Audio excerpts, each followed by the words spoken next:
नमस्कार दर्शकवृन्द, म प्रवीण थामीको साथमा हेरिरहनु भएको छ एसके लाइभ। र आज हामीसँग जेएनएलएफका महासचिव सन्दीप लिम्बूसित यो चुनाव लिएर र पहाडको राजनीति लिएर केही चर्चा गर्नेछौँ। र सन्दीपजी, स्वागत छ तपाईँलाई। नमस्कार। र प्रथम सन्दीपजी, यो जुन चाहिँ जेएनएलएफको यो आउने विधानसभा चुनाव लिएर के कस्तो रणनीति छ त्यो विषयमा अलिकति जानकारी गराइदिनुहोस्। विधानसभालाई लिएर भन्दा पनि हाम्रो मेन फोकस भनेको 11वटा जात र पीपीएसलाई फत्ते गराउनु रहेको छ। अनि यो चुनाव, विधानसभा चुनाव हाम्रो लागि सेकेन्डरी मुद्दा हो। प्राइमेरी मुद्दा भनेको पहाडले जुन समस्या, पहाडको जुन समस्याको समाधान गर्नु छ त्यसलाई लिएर हामी फोकस गरिरहेको छौँ। र के यसपालि पनि तपाईँहरू बिजेपीसित मर्ज भएर नै इलेक्सन लड्ने हो कि के? हामी आजसम्म पनि बिजेपीसँग एलायन्स छौँ। आउँदो दिनहरूमा पनि हामी बिजेपीसँग एलायन्स भएर नै। के लाग्छ, बिजेपी इमान्दार छ पहाडसित?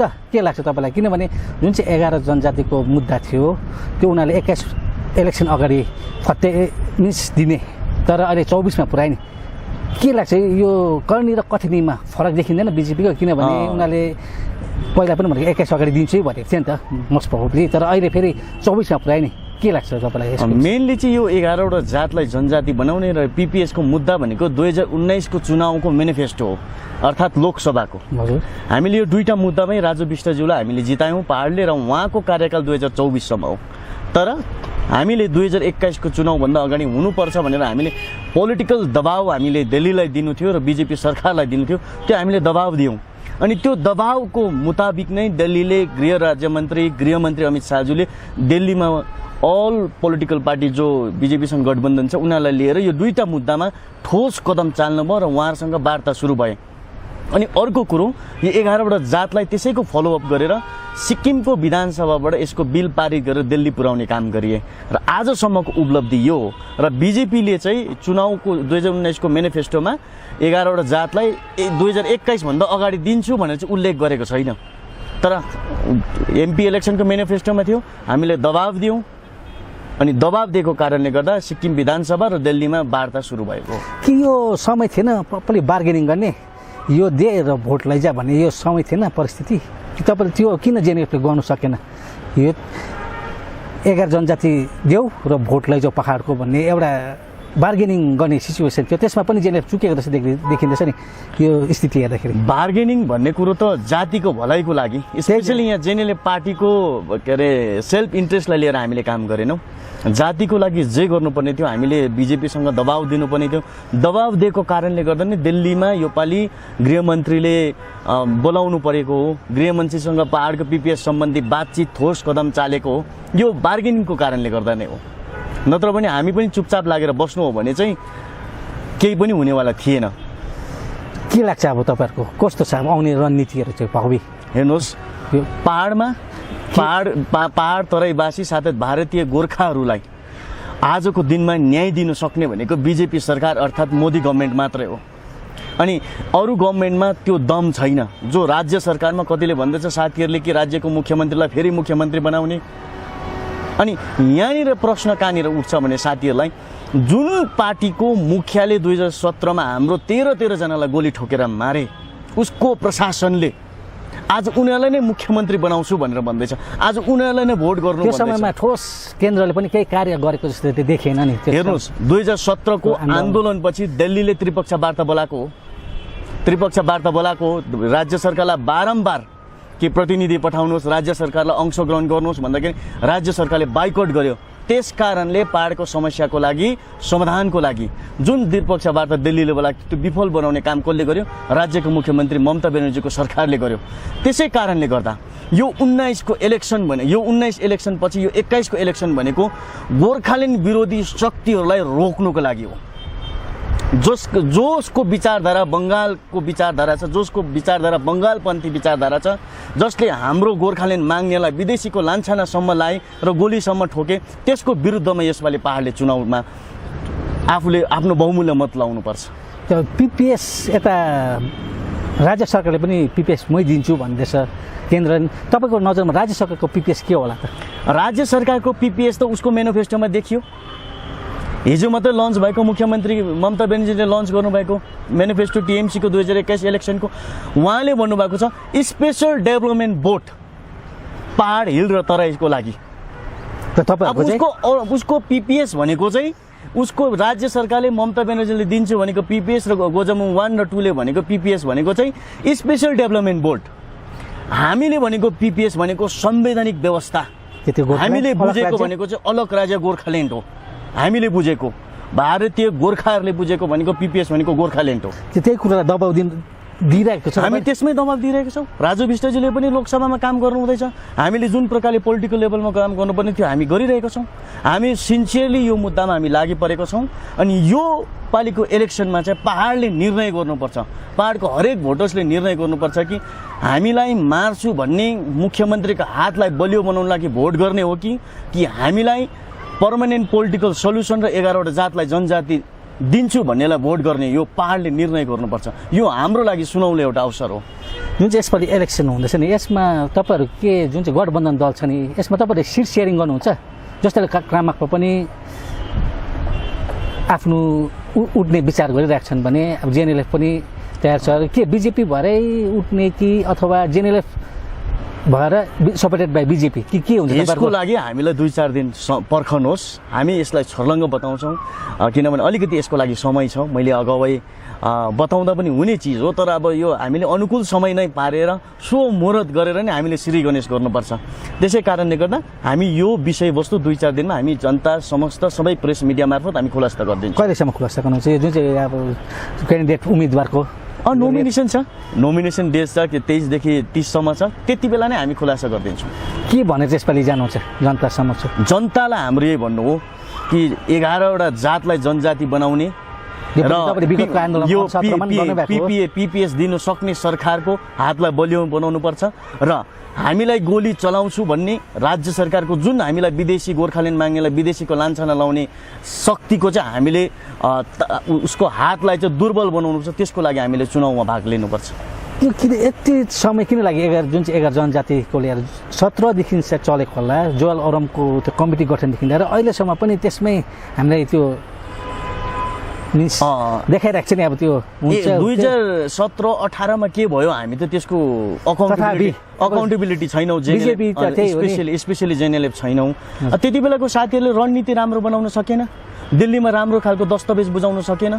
किनभने जनजातिको मुद्दा उठान गर्ने नै जेएनएलएफ पार्टी हो। हामीसँग दस्तावेज राम्रो थियो, ओरिजिनल दस्तावेज थियो, हामीले दिल्लीलाई बुझायौँ। दिल्लीलाई योपालि हामीले जो गृहमन्त्रीसँग गृह राज्यमन्त्रीसँग बातचित भएको क्रममा त्यसको लगत्तै पछि सिक्किम विधानसभाबाट बिल पारित गर्ने काम गर्यो। यो चाहिँ ठोस काम हो। हालैमा पश्चिम बङ्गाल सरकारले पनि एउटा नोटिफिकेसन एउटा एडभर्टाइजमेन्ट गर्यो कि हामीबाट नो अब्जेक्सन जस्तै उहाँले दिनुभयो जुन चाहिँ जनजातिले। तर केन्द्रले यसमा किन पहल नगरेको के लाग्छ तपाईँलाई? हालैमा जुन चाहिँ यो पश्चिम बङ्गाल र दार्जिलिङमा मात्र होला अनौठो घटनाहरू घट्ने।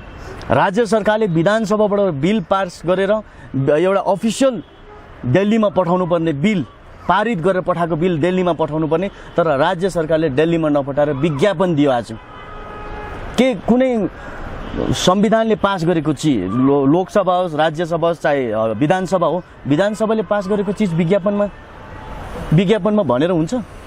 दिल्लीमा पठाउनु पर्ने हो, अफिसियल डेलिगेसन पठाउनु पर्ने हो दिल्लीमा। र राज्य सरकार मुख्यमन्त्री जानु नसके पनि उसको चिफ सेक्रेटरी मार्फत पठाउनु पर्ने हो, या त होम सेक्रेटरी मार्फत दिल्लीमा पठाउनु पर्ने हो। तर आज किन पेपरमा दिएर हाम्रो आइवास गर्ने काम गर्यो? यो मात्र यो देखावटी, यो ढोङ्गी सरकारले गरेको यो ढोङ पिट्नुको लागि मात्रै हो। सिक्किमले जस्तो सिक्किमको विधानसभाले बिल पारित गरेर मुख्यमन्त्री गोले स्वयंले नै दिल्ली लगेर गृहमन्त्रीलाई बुझाउनु भयो। ठोस काम भयो नि त। अनि यो 11वटा जातलाई जनजाति बनाउनु र पिपिएस भनेको कुरो चाहिँ सानोतिनो मुद्दा होइन नि त। यो GTA 2 थापेको जस्तो सजिलो प्रकारले होइन नि त। यसले सही समयमा यसको न्याय हुन्छ र भाजपा सरकारले मात्र अहिलेको अवस्थामा हामीलाई न्याय दिन सक्छ। किनभने वर्तमान अवस्थामा पिपिएस र 11वटा जात ममताले दिने व्यवस्थै होइन।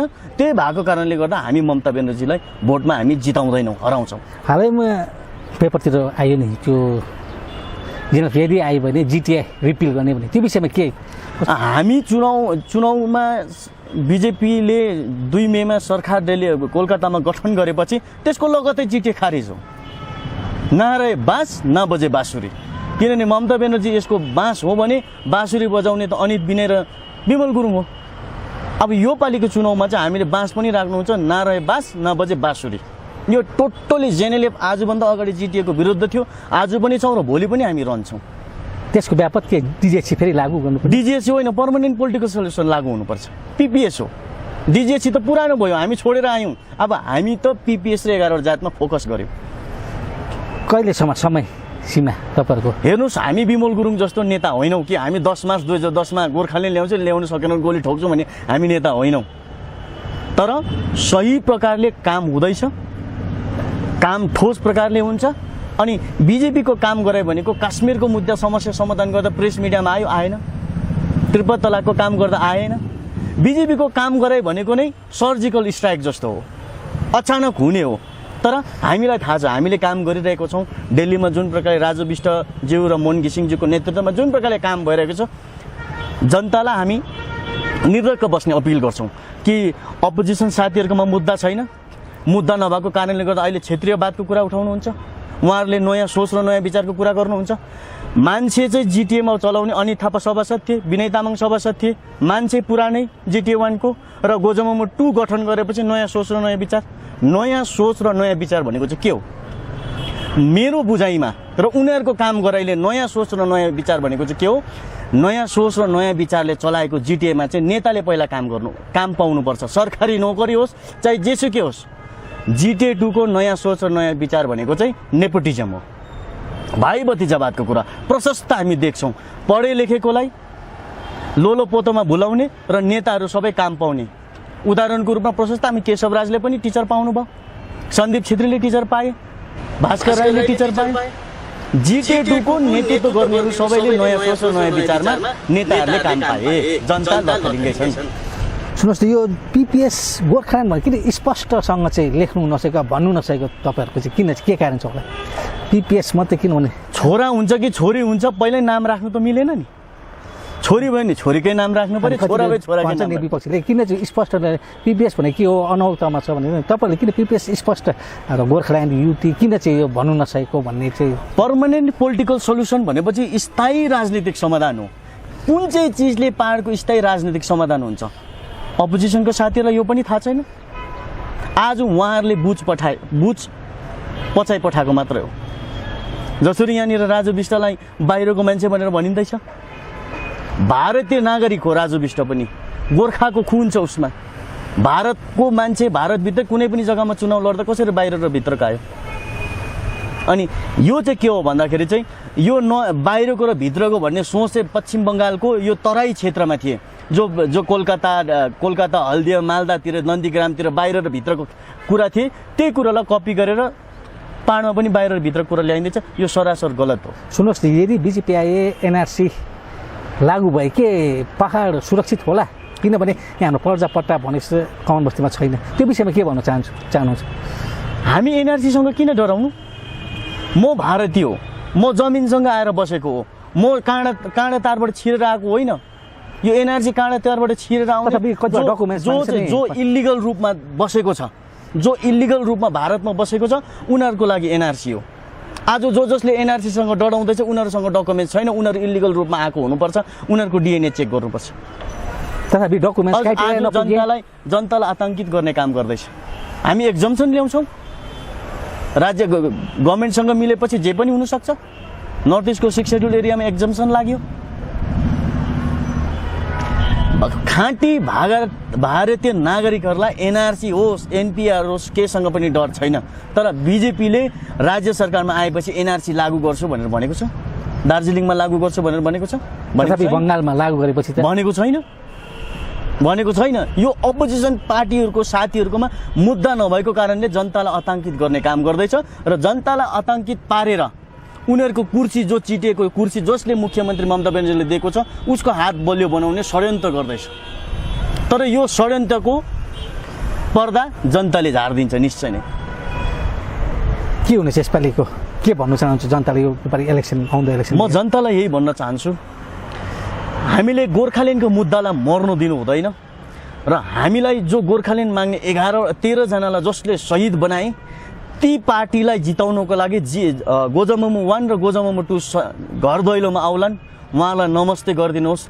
तर यसपालिको चुनावमा जातिको स्वामित्वलाई बचाउनु र हामीलाई न्याय दिन्छु भन्ने सरकार बलियो बनाउनु र त्रिपक्ष वार्तामा जान सक्ने सरकार कोलकातामा बनाउनुको लागि चाहिँ हामीले चुनावमा विपुल मतले भोट दिनुपर्छ। तर यो टिएमसी खेमा र बङ्गालपन्थी जति पनि विचारधारा छ यसलाई जनताले नकार्नुपर्छ। र दर्शकवृन्द, अहिलेसम्म हामी जेएनएलएफका महासचिव सन्दीप लिम्बुसित वार्ता गरिरहेका थियौँ र यस्तै वार्ता लिएर फेरि उपस्थित हुने नै छौँ। तबसम्म हेर्दै गर्नुहोस् एसके लाइभ।